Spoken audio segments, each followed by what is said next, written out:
네, 오늘 이 총회 선교 주일에 우리가 함께 나눌 본문의 말씀은 요한 1서 3장 13절에서부터 24절까지 기록되어 있는 본문의 말씀입니다. 요한 1서는 그 제목에서도 알 수가 있는 것처럼 요한 사도가 기록한 서신서, 즉 편지입니다. 하지만 이 요한 1서는 어떤 특별한 수신자를 대상으로 기록된 편지라기보다는 에베소를 중심으로 한 소아시아 지역의 여러 성도들을 대상으로 기록된 서신서라고 할 수 있습니다. 유대 역사가들이나 교부들의 기록을 살펴보면 요한 사도는 이스라엘의 독립운동으로 촉발된 로마의 이스라엘을 향한 침공으로 그 지역이 혼란스러울 때인 AD 60년 후반쯤에 에베소로 이주하였다라고 알려져 있습니다. 그리하여서 AD 70년부터 100년여까지 에베소에서 사역을 감당했던 것으로 알려져 있는 것입니다. 그 어간의 요한 사도는 에베소 지역에서 요한복음과 요한 1, 2, 3서 그리고 훗날 반모섬에서 유배 생활을 할 때 요한 계시록을 기록하게 됩니다. 전승에 의하면 도미티안 황제가 측근에 의해서 암살을 당한 이후에 요한 사도는 유배지에서 풀려나 에베소로 다시 돌아왔다라고 알려져 있습니다. 그리고 지금까지도 에베소 지역에 가면 요한의 무덤이라고 일컬어지는 곳에 요한의 기념 교회의 터가 남아있기도 합니다. 요한복음이나 요한계시록은 그 말씀이 비교적 보편적으로 적용되어지는 면이 크기 때문에 그 사전적인 지식이 그리 충분하지 않아도 그 내용을 이해함에 있어 많은 영향을 받는 것은 아니지만 서신서와 같은 경우는 그 수신자와 관련된 배경 지식이 전제되어 있어야지만 본문의 말씀이 의미하는 바를 좀 더 쉽고 깊이 있게 그리고 명확하게 이해할 수 있다라고 하는 특징이 있습니다. 그렇게 오늘 이 요한 1서의 말씀을 살펴보기에 앞서서 당시 에베소 교회의 상황에 대한 배경 지식을 먼저 살펴보는 것이 오늘 이 본문의 말씀의 내용들을 이해함에 있어 조금 더 유익이 될 것이다라고 생각이 됩니다. 에베소 교회는 바울에 의해서 최초로 복음이 전파된 이후에 그 바울 사도의 뒤를 이어 디모데가 맡아서 사역을 감당하던 곳이었습니다. 하지만 바울이 순교한 이후 디모데 또한 아데미 축제 때 복음을 전파하다 돌에 맞아 순교한 이후 그 뒤를 이어서는 앞서도 말씀드렸던 것처럼 요한 사도가 맡아서 사역을 감당한 것으로 알려져 있습니다. 그런데 당시 에베소를 비롯한 소아시아 지역에는 바른 신앙을 위협하는 하나의 큰 대적이 존재하고 있었는데 그것은 바로 영지주의 사상 그리고 그러한 영지주의를 신봉하고 따르는 영지주의자들이었습니다. 영지주의가 교회사에 명확하게 언급되고 정립된 것은 2세기경이라고 할 수 있습니다. 하지만 다른 사도들을 비롯한 요한 사도가 활동하던 시대에도 이미 영지주의적인 특징들을 나타내 보이는 이들이 곳곳에서 활동을 하고 있었고 점차 그 세를 확장하여 가는 가운데 있었다고 할 수 있습니다. 그러니 영지주의라고 하는 것은 2세기경에 갑작스럽게 나타난 어떤 특별한 사상이 아니라 이미 예수님 이후 초대교회 당시에도 여러 교회들 가운데 조금씩 자리하고 있었던 만연했던 모습들 가운데 하나라고 할 수 있는 것입니다. 그렇게 우리는 영지주의가 명확하게 교회사 가운데 정립되기 이전에 기록된 성경 말씀 가운데서도 영지주의적인 특징들을 경계하라고 하는 사도들의 가르침들을 곳곳에서 발견할 수 있는 것이라고 할 수가 있는 것입니다. 하지만 나중에 영지주의에 대해서 좀 더 깊이 있게 나눌 시간들이 있으면 그때도 언급을 하겠지만 이 영지주의는 그 분파가 많고 겉으로 드러나는 모양들이 가지각색이기 때문에 이 영지주의라고 하는 것을 어떤 한 모습으로 정의하기는 쉽지 않은 것이 사실입니다. 그렇게 영지주의는 어떤 모습이라고 단정지어서 말하기는 힘들지만 그럼에도 불구하고 이 영지주의 가운데 공통적으로 발견되는 가장 큰 특징 가운데 하나는 영적인 것만이 선하고 가치 있는 것이고 육적인 것은 다 악하고 가치 없는 것이다라고 생각하고 주장하는 모습이라고 할 수 있습니다. 그리고 또 하나의 큰 특징은 구원에는 성경뿐만이 아닌 구원에 관한 특별한 지식이 있어야지만 된다라고 믿고 주장한다는 것이었습니다. 그래서 그와 같은 특별한 지식을 소유하였다라고 주장하는 일부 영지주의자들은 자신들이 소유한 그 특별한 지식을 근거로 하여서 자신들이 속한 공동체 안에서 자신들의 그와 같은 특별한 권위를 내세우며 사람들을 잘못된 길로 미혹하고 있었던 것이 당시의 시대적인 상황 가운데 한 모습이었다라고 할 수가 있는 것입니다. 그리고 그러한 생각 가운데 있는 그들에게 있어 예수님은 육신을 입고 이 땅에 오신 것이 아니라고 믿어지거나 혹은 예수님의 육신이라고 하는 것은 성자 하나님의 영이 잠시 임한 동안에만 쓰임받은 소모품에 불과한 것이다라고 여겨지기도 하였습니다. 왜냐하면 그들에게 있어 육이라고 하는 것은 악한 것이기 때문에 예수님이 인간의 몸을 이 땅에 입고 오셨다라고 하는 것이 말이 되지 않는다라고 생각하는 이들이 많이 있었던 것입니다. 그러니 그들은 성경에 무엇이라고 기록이 되어 있건 사도들이 뭐라고 가르침의 말씀들을 증거하던 자신들의 생각과 논리 그리고 그들이 실제적으로 체험한 그 체험을 더 중요시 여기고 그와 같은 체험들에 근거한 신앙을 가지고 신앙의 삶을 살고 있었던 자들이라고 할 수 있는 것입니다. 그렇기에 그들에게는 우리가 이번 주부터 함께 나누기 시작한 이 뉴시티 교리문답에 기록된 예수님에 대한 그 온전한 지식, 즉 완전한 인간이자 완전한 신으로 이 땅에 성육신하신 예수님에 대한 바른 지식과 믿음이 없었다라고 할 수 있는 것입니다. 어찌되었건 이와 같은 잘못된 지식을 바탕으로 잘못된 신앙을 소유하고 있었던 영지주의자들을 경계해야 됨을 이 말씀을 통해 증거하고 있는 것이며 그것이 이 전체 말씀의 배경이 되어서 이 말씀들 가운데 그 모든 가르침들을 증거함에 있어 그 배경이 되고 있는 것이다라고 할 수가 있는 것입니다. 그러한 배경을 바탕으로 요한 사도는 그리스도인들을 향하여서 그들과 같이 그러한 세상과 구별된 극단적인 금욕적인 삶이나 혹은 방종의 삶을 살지 말고 실제의 삶 속에서의 성결한 삶을 살아가며 불의를 멀리하고 의를 적극적으로 행하는 자들이 되라고 권면을 하고 있습니다. 그리고 그러한 참된 그리스도인으로서의 삶을 살아감에 있어 하나님의 자녀와 그렇지 않은 자들을 구별하여 주는 시금석과 같은 역할을 하는 것이 바로 형제간의 사랑이라고 하는 사실을 강조하며 이 서신서의 내용을 기록해 나아가고 있는 것입니다. 당시의 영지주의자들은 그리스도인의 참된 모습이라고 하는 것이 어떤 특별함을 나타내는 그들에게만 증거되어지는 어떤 특별한 모습을 나타내는 것이다라고 주장했지만 요한 사도는 그러한 것이 그리스도인의 참된 모습이 아니다. 그런 어떤 특별한 사람들에게만 일부 나타나는 그러한 모습들이 그리스도인들의 본질적인 특징이 아니라 그리스도인들의 본질적인 특징의 모습이라고 하는 것은 모든 그리스도인들이 다 나타낼 수 있는 형제간의 사랑의 모습을 나타내는 삶이라고 증거하고 있는 것이라 할 수 있는 것입니다. 물론 깊이 내용을 파고 들어가면 여기에도 논의할 내용들이 수도 없이 많이 있겠지만 기본적으로 하나님께 속한 자, 더 나아가 마귀에 속한 자의 속하지 않은 자, 마귀에 속한 자의 가장 확실한 특징 가운데 하나는 바로 시기와 미움의 마음을 품고 살아가는 것이다라고 할 수가 있을 것입니다. 반면에 하나님께 속한 자의 특징은 바로 사랑의 모습이라는 사실을 증거하고 있는 것입니다. 물론 여기서의 사랑의 정의 또한도 우리가 더 깊이 있게 다루어야지만 할 여러 논의가 될 부분들이 많이 있긴 하지만 어찌되었건 하나님의 사랑을 아는 자들은 그 삶 속에서 그 사랑이 증거되고 표출되어질 수밖에 없다라는 사실은 분명한 것이다라고 할 수가 있는 것입니다.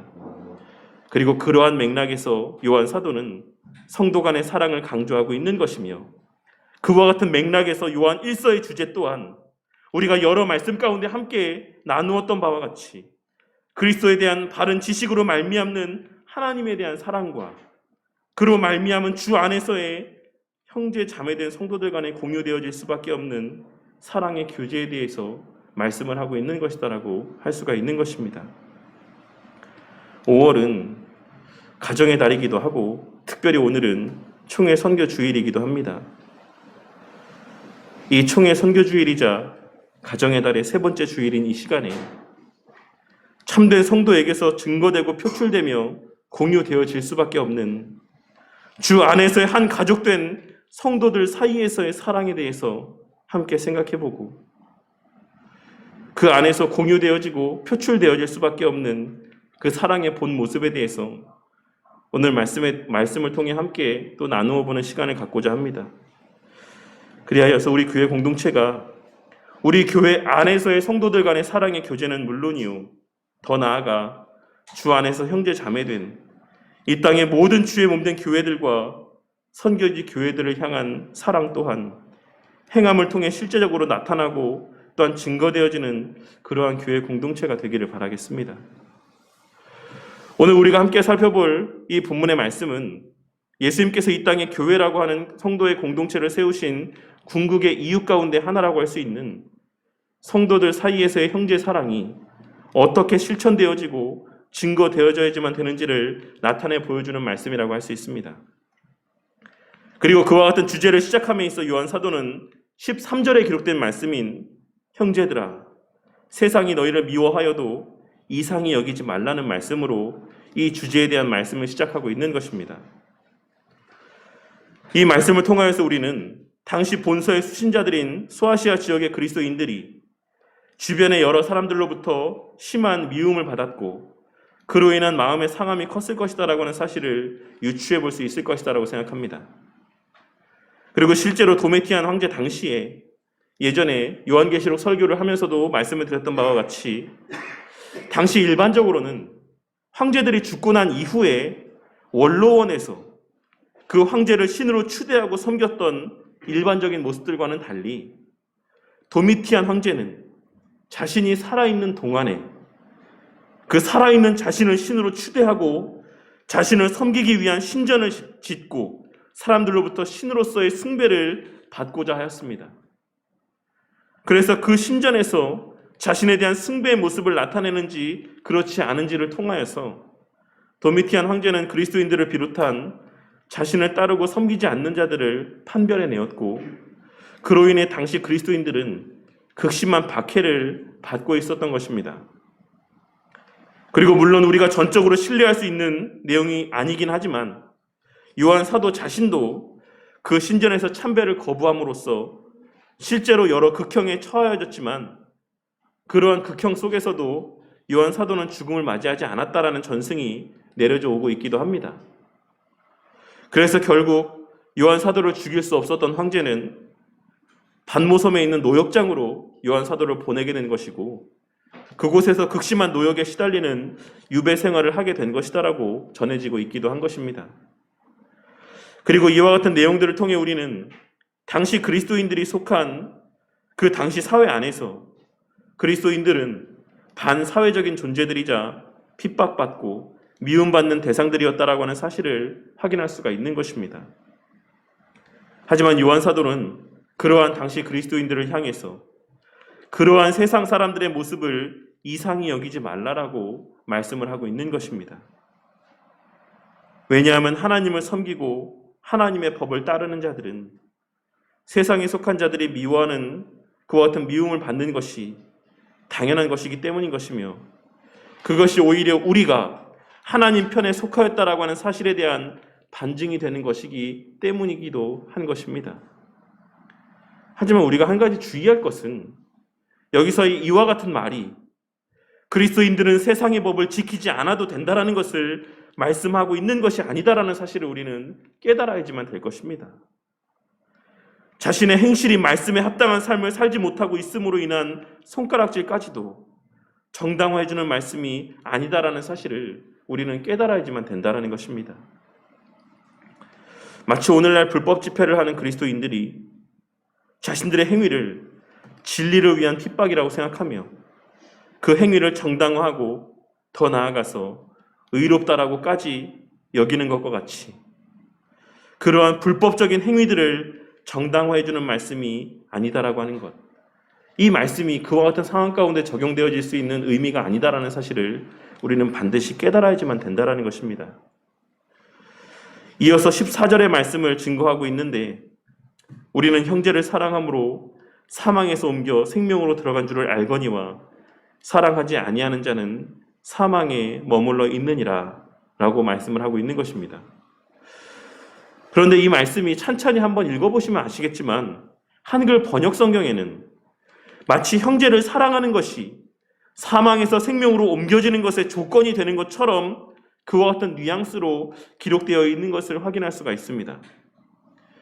하지만 원문의 의미는 우리가 사망에서 옮겨 생명으로 들어갔다라고 하는 사실을 아는 것은 우리가 형제를 사랑하고 있기 때문이다 라고 하는 의미로 기록이 되어 있습니다. 원문의 의미를 직역하자면 제가 방금 말씀드린 것과 같이 기록이 되어져 있다는 것입니다.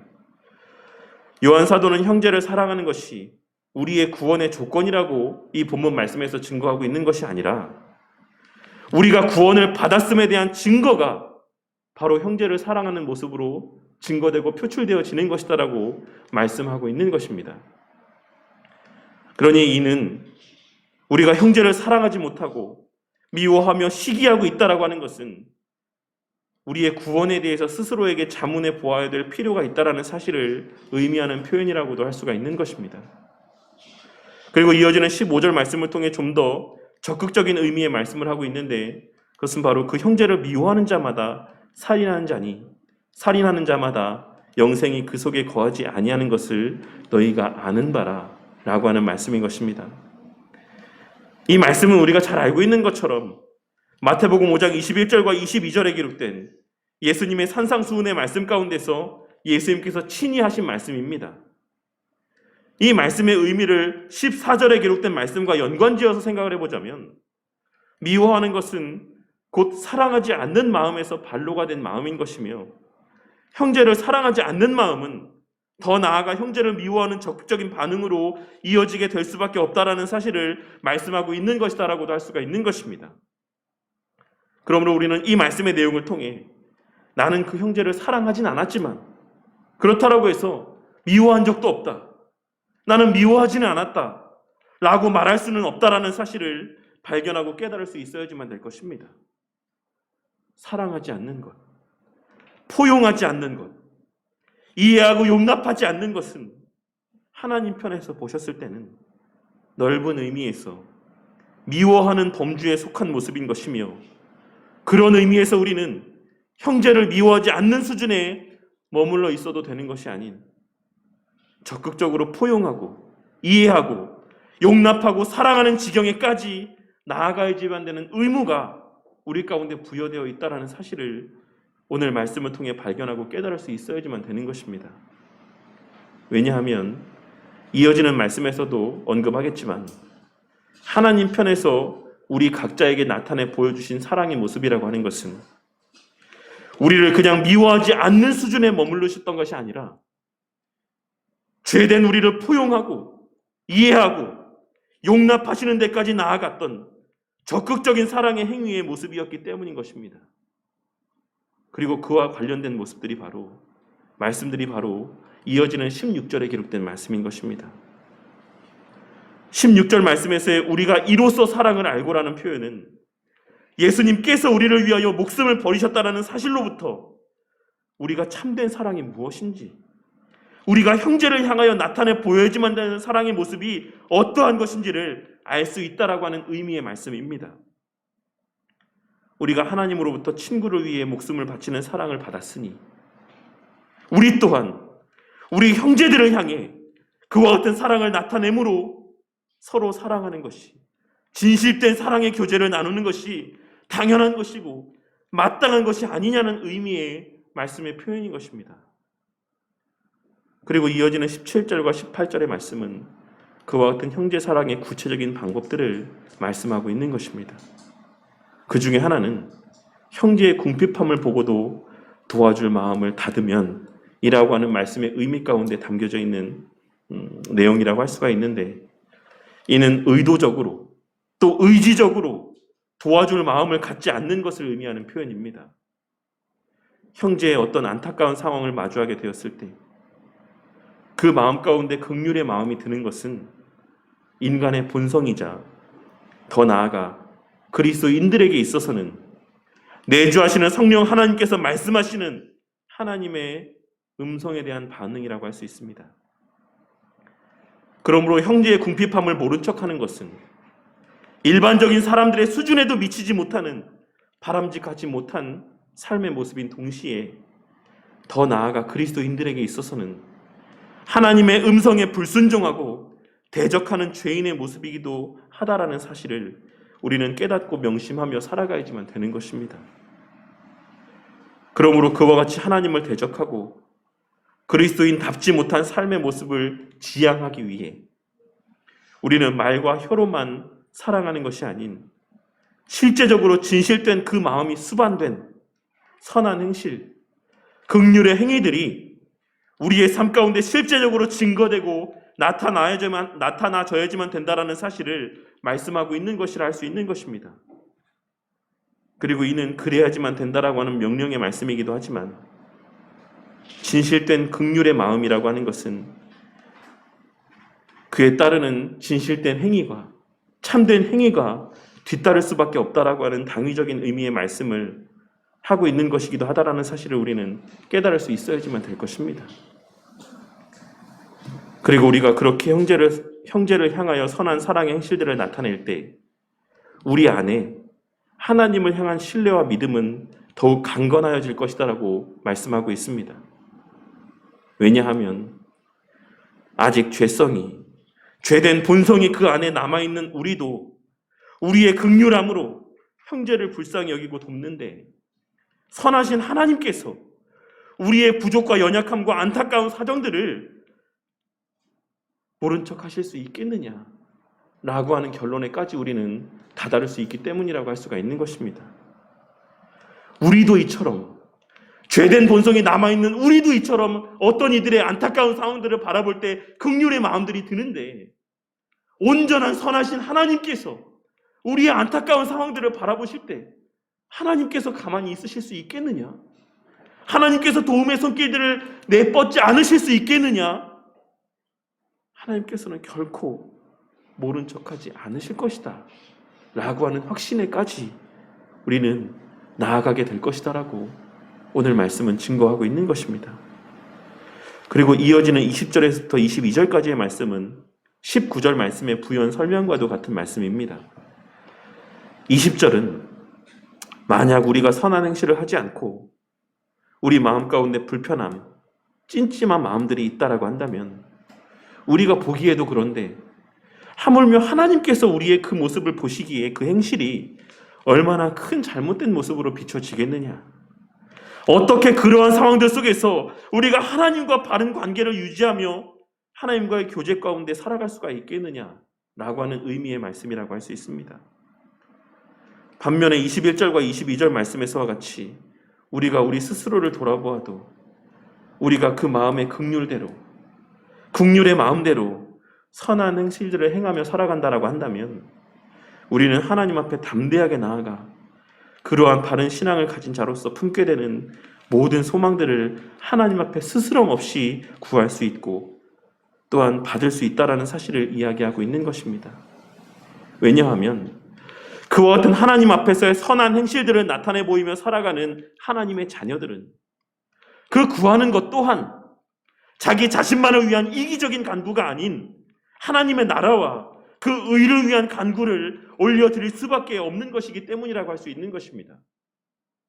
그리고 그러한 선한 목적과 바른 의도의 간구는 하나님께서 결코 모른 척하지 않으신다라고 하는 것을 우리는 이 말씀을 통해 다시 한번 깨달을 수가 있는 것이며 이러한 모습이 바로 우리가 이번 주 돌아올 수요 예배 때 그 저녁 예배 때 함께 나눌 요한복음 15장 7절에 기록된 너희가 내 안에 거하고 내 말이 너희 안에 거하면 무엇이든지 원하는 대로 구하라 그리하면 이루리라고 하신 그 예수님의 말씀이 담고 있는 본질적인 의미라고도 할 수가 있는 것입니다.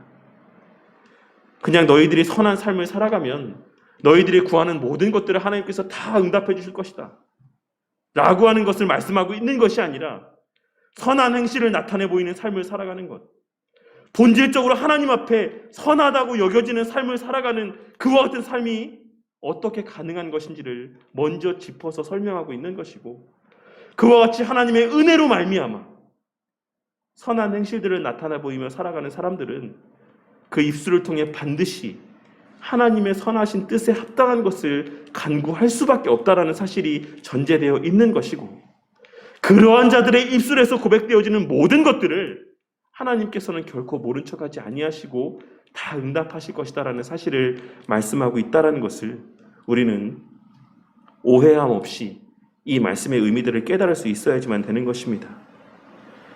그리고 이어지는 말씀은 결론적인 말씀으로서 우리가 이 세상을 살아가며 지키고 순종해야 되는 최고의 계명에 대한 말씀을 증거하고 있으십니다.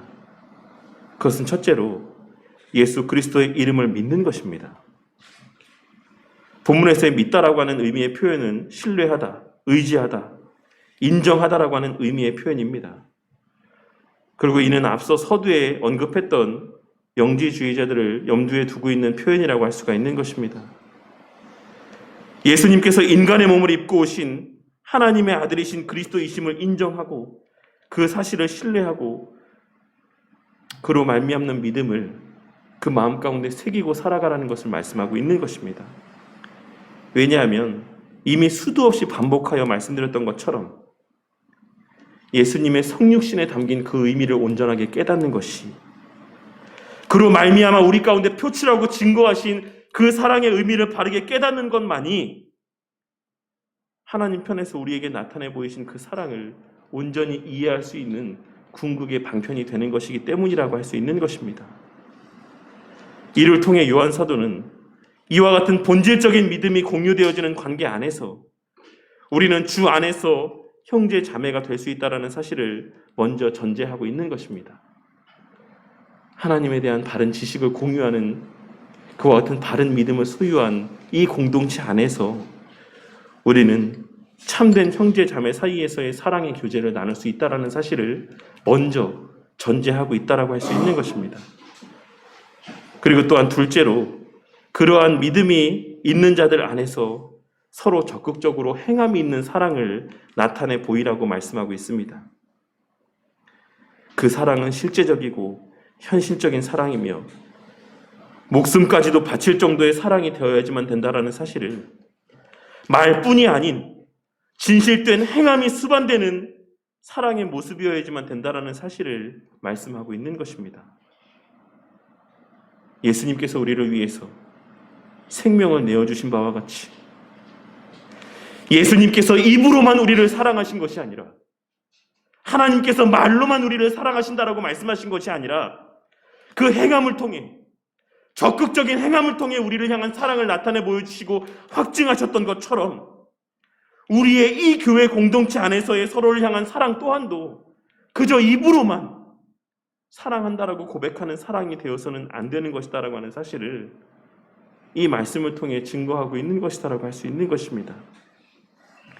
그리고 그것이 가능한 이유에 대해서 말씀하시기를 우리 안에 성령 하나님께서 내주하시기 때문이라고 말씀하고 있는 것입니다.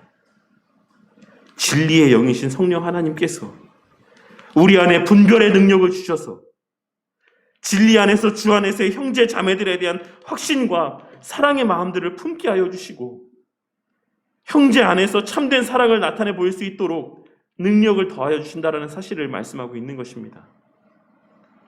말씀을 조명하여 주심을 통해 우리가 받은 사랑이 어떤 것인지, 주님께서 우리를 향해 나타내 보이신 사랑이 어떤 것인지를 깨닫게 하시고, 더 나아가 예전에도 함께 나누었던 것처럼 내 형제 자매들을 향해, 지금 내 주변에 내 곁에 앉아서 예배를 드리고 있는 그 형제를 향해 나타내 보이신 그 하나님의 사랑의 가치를 깨닫게 하여 주심으로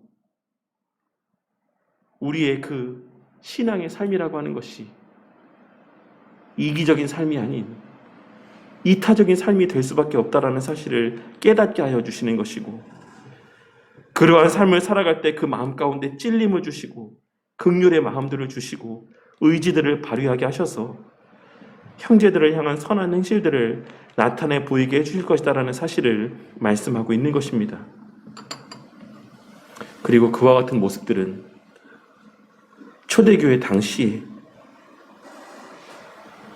그 교회 공동체 안에서 너무나도 분명하게 증거되어졌다라고 하는 사실을 우리는 잘 알고 있습니다.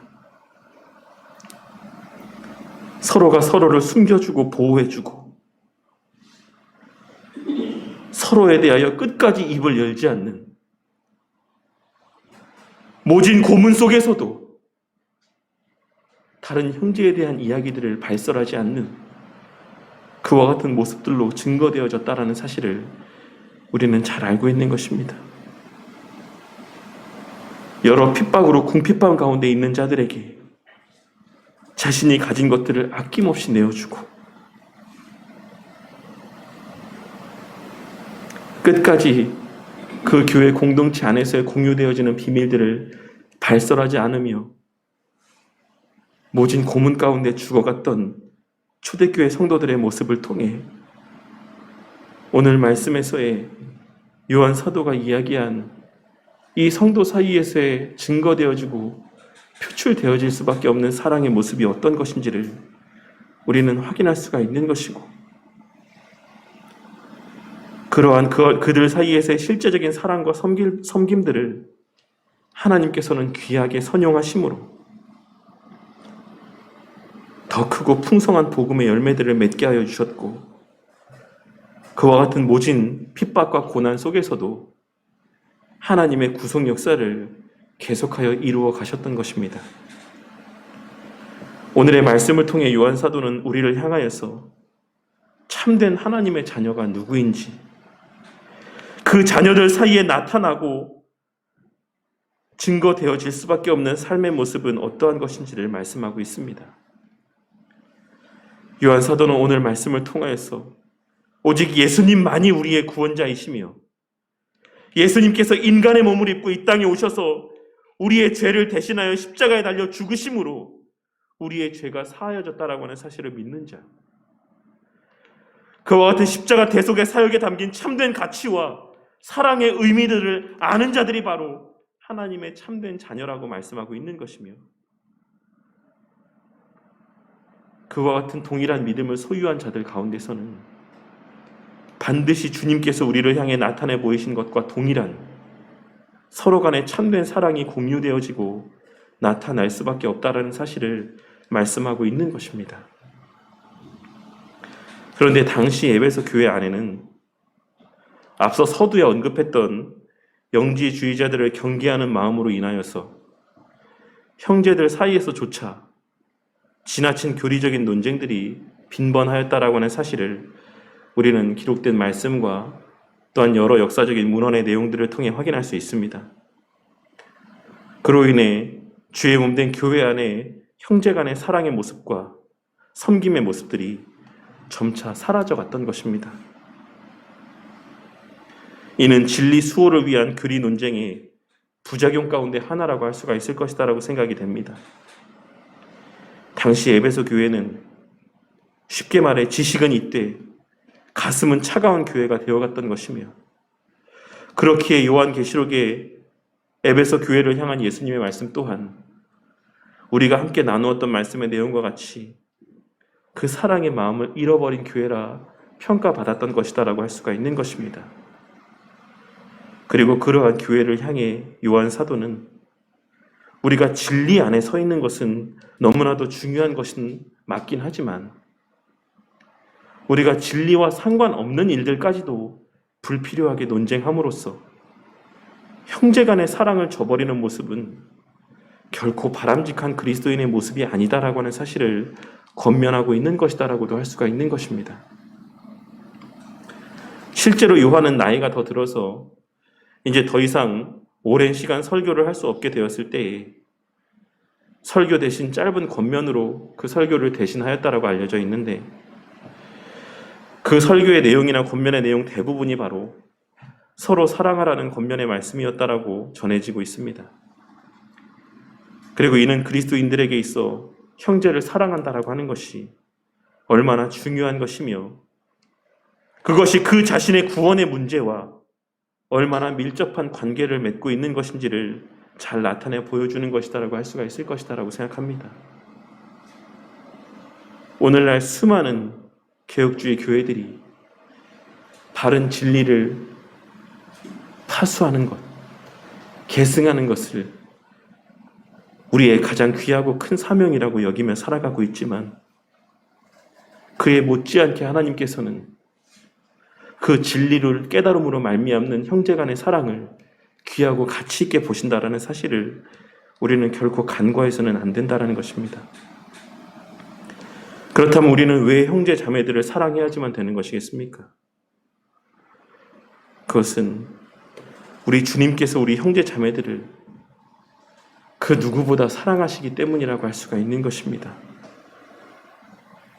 하나님께서 나를 사랑하시고 나를 위해 예수님을 이 땅에 보내주셔서 십자가에 달려 죽으시게 하셨던 것처럼 내 형제를 위하여서도 하나님께서는 그처럼 예수님을 이 땅에 보내시고 십자가에 달려 죽게 하신 것이기 때문에 우리는 그와 같은 형제 자매를 대함에 있어 그 하나님의 마음을 헤아리며 그들을 하나님을 대하듯 귀하고 가치 있게 여기며 사랑하는 삶을 살아가야지만 되는 것입니다. 우리가 형제에 대하여 미워하는 마음을 품을 때 그 모습을 바라보시는 하나님의 마음이 어떠할지에 대하여 함께 생각할 줄 아는 성도님들이 되시기를 바라겠습니다. 그리고 또한 우리를 향해 우리의 마음을 상하는 말들을 내뱉는 형제들을 대할 때 하나님 앞에 우리의 모습이 그러하였다라는 사실을 깨닫고 그러한 우리를 하나님께서는 어떻게 사랑하셨는가를 다시 한번 깨닫게 되는 은혜가 있으시기를 바라겠습니다. 만일 성도님들께서 하나님은 나만의 하나님이고 하나님은 나만 사랑하시는 하나님이시고 나를 위해서만 예수님께서 십자가에 달리셨다라고 생각이 되어지신다라고 한다면 그래서 내 형제 자매들을 함부로 대함에 있어서도 그 마음 가운데 아무런 거리낌이 없다라고 한다면 그런 분들은 교회에 나오실 필요가 없다라고 생각이 됩니다. 그냥 집에서 혼자 예배를 드리셔도 충분하다라는 것입니다. 하지만 우리 주님께서는 이 땅에 분명 구원받은 교회 공동체를 세우셨고 그 안에서 성삼위 하나님 간에 나누셨던 사랑들을 함께 체험하며 나눌 수 있도록 은혜들을 베풀으셨다는 사실을 깨닫게 되는 은혜가 있으시기를 바라겠습니다. 그리하여 때로는 교회 안에 내게 못마땅하게 여겨지는 성도들이 있고 혹은 너무나도 미워서 쳐다보기도 싫은 성도들이 그 교회 공동체 안에 자리하고 있다라고 할지라도 하나님께 받은 사랑으로 말미암아 그러한 자들까지도 이해하고 용납하고 사랑하게 되는 지경에까지 그 신앙이 성장해 나아가게 되는 은혜가 우리 성도님들의 삶 가운데 충만히 체험되어지기를 바라겠습니다. 오늘은 앞서도 말씀드렸던 것처럼 총회 선교 주일입니다. 오늘 말씀에서의 교회라고 하는 공동체의 의미는 단지 가시적이고 장소적인 개념에 국한되는 것이 아니다라는 사실을 우리는 또한 늘 깨닫고 명심하며 살아가야지만 될 것입니다. 그리하여 우리 교회도 재정적으로 그리 넉넉하지 않지만 우리 각자의 형편도 그리 차고 넘치는 가운데 있진 않지만 선교지에서의 우리의 형제 자매된 선교사님들의 삶의 그 모습들은 우리가 이 대한민국에서 누리고 살아가는 삶의 모습들보다 훨씬 더 열악하다라는 사실을 깨닫고 우리의 쓸 것을 아껴 선교사님들의 그 선교의 사역을 위해 조금이라도 더 보탬이 되는 도움의 손길을 내밀 줄 아는 그러한 교회 공동체가 되어 가기를 바라겠습니다. 그리하여 우리 교회가 개척되고 지금까지 이 교회가 성장해 오면서 우리가 받아 누렸던 그 서로를 향한 실질적인 사랑과 섬김의 모습들을 이제는 우리 교회 또한도 다른 교회들과 선교지 선교사님들을 향해 내밀 수 있는 그런 교회가 되어가므로 우리 교회에 그와 같은 보잘것없는 헌신들을 통해 교회들이 세워져 가고 하나님의 택한 백성들이 구원받고 그렇게 하나님의 나라가 확장되고 완성되어져 가는 것들을 우리의 눈으로 목독해